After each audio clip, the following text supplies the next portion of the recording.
Hello बच्चों, let's read the question. The question says how does the kinetic energy acquired by a body in A travelling certain distance S under the action of constant force depend on the mass. ठीक है बच्चों. सो हमें यह बताना है कि जो kinetic energy body के द्वारा जो एक्वायर्ड होगी, एक फोर्स लगने से एस डिस्टेंस अगर बॉडी ट्रेवल कर रही है और वो फोर्स क्या है, कांस्टेंट है, तो क्या ये इसके ऊपर डिपेंड करेगी या नहीं करेगी, उस बॉडी के मास के ऊपर. ठीक है बच्चों. सो इस क्वेश्चन को करने के लिए हम क्या करेंगे, की कंसेप्ट अप्लाई करेंगे. सो की कंसेप्ट. ठीक है बच्चों. सो की कंसेप्ट के अंदर सबसे पहले हम क्या करते हैं, वर्क डन का फॉर्मूला देख लेते हैं. तो work done W is equals to हमारा F multiplied by S. F multiplied by S, ये हमारा क्या हो गया, वर्क डन का फॉर्मूला हो गया. अब देखो, ये हमारा कोई ऑब्जेक्ट पड़ा हुआ है यहाँ पे. ठीक है बच्चों. अब हमने क्या किया है, इसके ऊपर फोर्स अप्लाई किया. सो ये इस ऑब्जेक्ट ने क्या की, एस डिस्टेंस ट्रेवल कर ली. ये वाली डिस्टेंस हमारी एस हो जाएगी और ये ऑब्जेक्ट अब यहाँ पे आ गया. हमने क्या किया, इस डायरेक्शन के अंदर फोर्स लगाया इसके ऊपर. ठीक है बच्चों. तो यहाँ पे फोर्स लगने के कारण यहाँ पे पहले ये क्या था, इसकी वेलोसिटी क्या थी, अगर इनिशियल वेलोसिटी को अगर हम यू माने तो यू इज इक्वल्स टू क्या थी, ज़ीरो. अब यहाँ पे आने के बाद में कुछ ना कुछ इसके पास में वेलोसिटी हो जाएगी और इसको हम नाम दे देते हैं v. तो ये ऑब्जेक्ट आ गया यहाँ पे. तो वर्क डन जो हमारा हुआ है, ठीक है बच्चों, तो इस फोर्स के द्वारा जो वर्क डन है वो F मल्टीप्लाइड बाई एस के इक्वल है.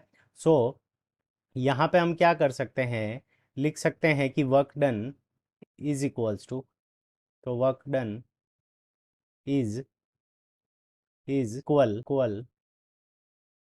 To change in, work done is equal to change in kinetic energy.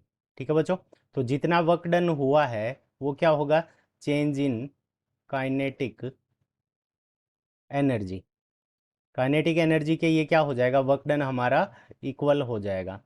अब देखो, अब काइनेटिक एनर्जी का जो हमारा फॉर्मूला होता है, तो यहाँ से हम क्या लिख सकते हैं, work done F multiplied by S. ठीक है बच्चों.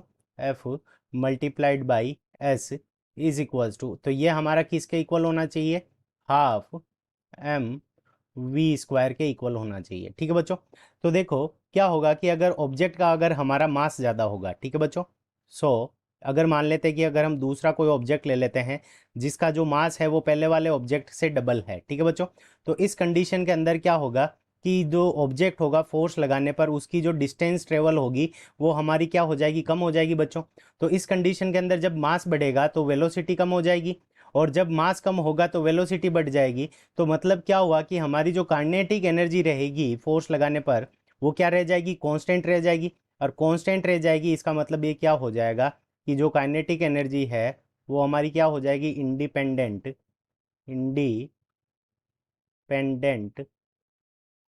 Of mass.